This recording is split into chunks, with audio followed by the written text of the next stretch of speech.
15 June থেকে ফ্রান্সে শুরু হওয়া জি7 শীর্ষ সম্মেলনকে ঘিরে এই মুহূর্তে আবর্তিত হচ্ছে রাজনীতির চাকা।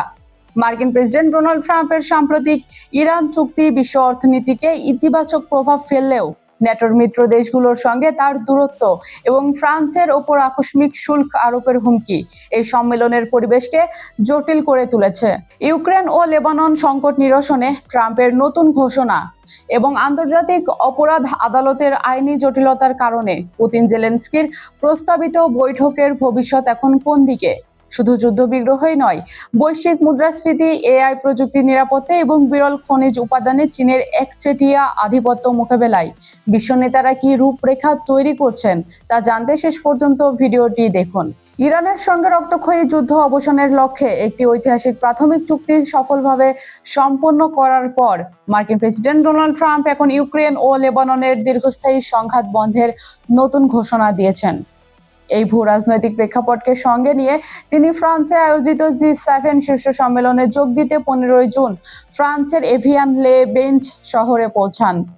বিশ্ব নেতাদের এই বার্ষিক সম্মেলনে ট্রাম্পের আগমন এমন এক সময়ে ঘটল যখন তার অতীতে নেওয়া বিভিন্ন খামখেয়ালি ভূ রাজনৈতিক আচরণের কারণে আন্তর্জাতিক অংশীদার ও মিত্রদের মধ্যে এক ধরনের গভীর উদ্বেগ ও সতর্কতামূলক পরিবেশ তৈরি হয়েছে।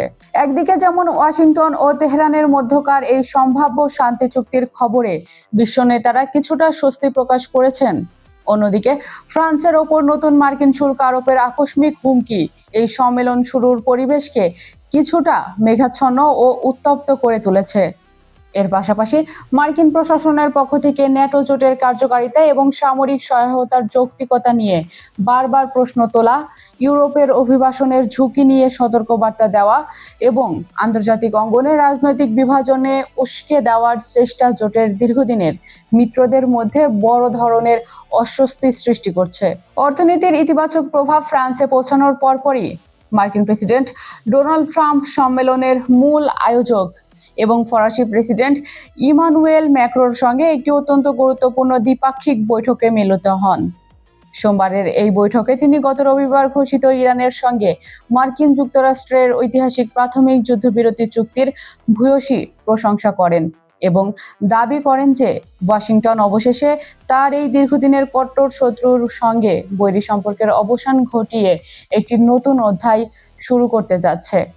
ফরাসি প্রেসিডেন্টের সঙ্গে আলোচনা শেষে সাংবাদিকদের মুখোমুখি হয়ে ট্রাম্প অত্যন্ত আত্মবিশ্বাসের সঙ্গে বলেন, আমি মনে করি মধ্যপ্রাচ্যে এখন অনেক ভালো কিছু ঘটতে যাচ্ছে এবং সবচেয়ে বড় কথা, আজ বিশ্ববাজারে তেলের দাম দ্রুত কমছে এবং শেয়ার বাজার রকেটের মতো তরতর করে উপরে উঠছে।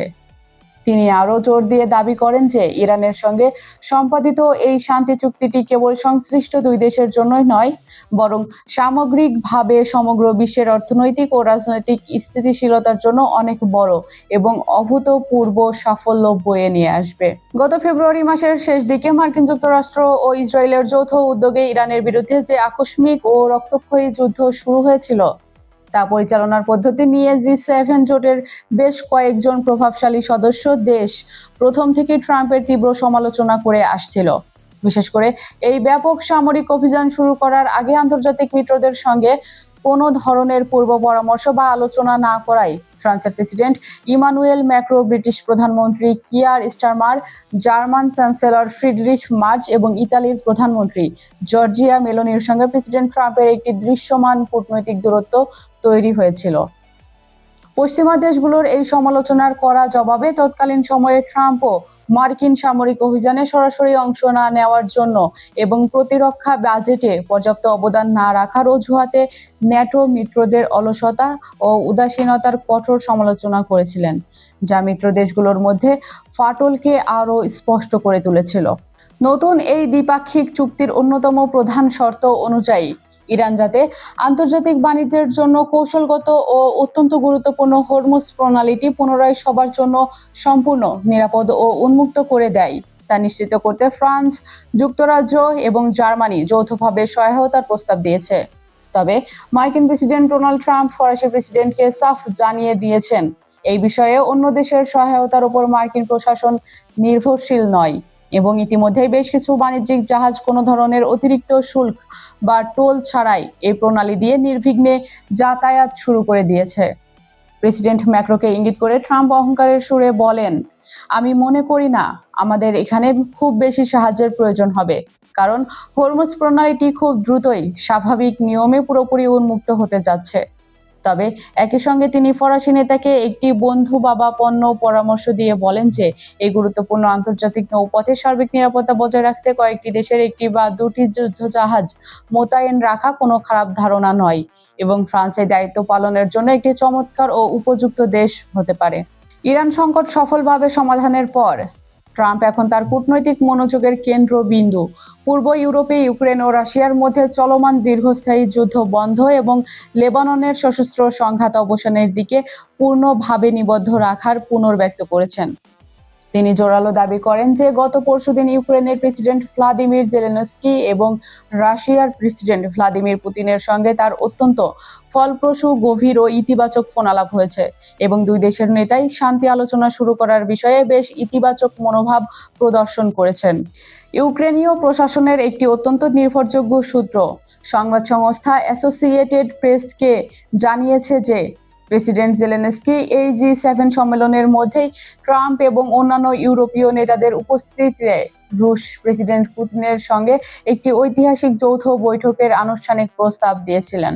তবে ক্রেমলিনের পক্ষ থেকে এই বিষয়ে ইতিবাচক কোনো সাড়া মেলেনি।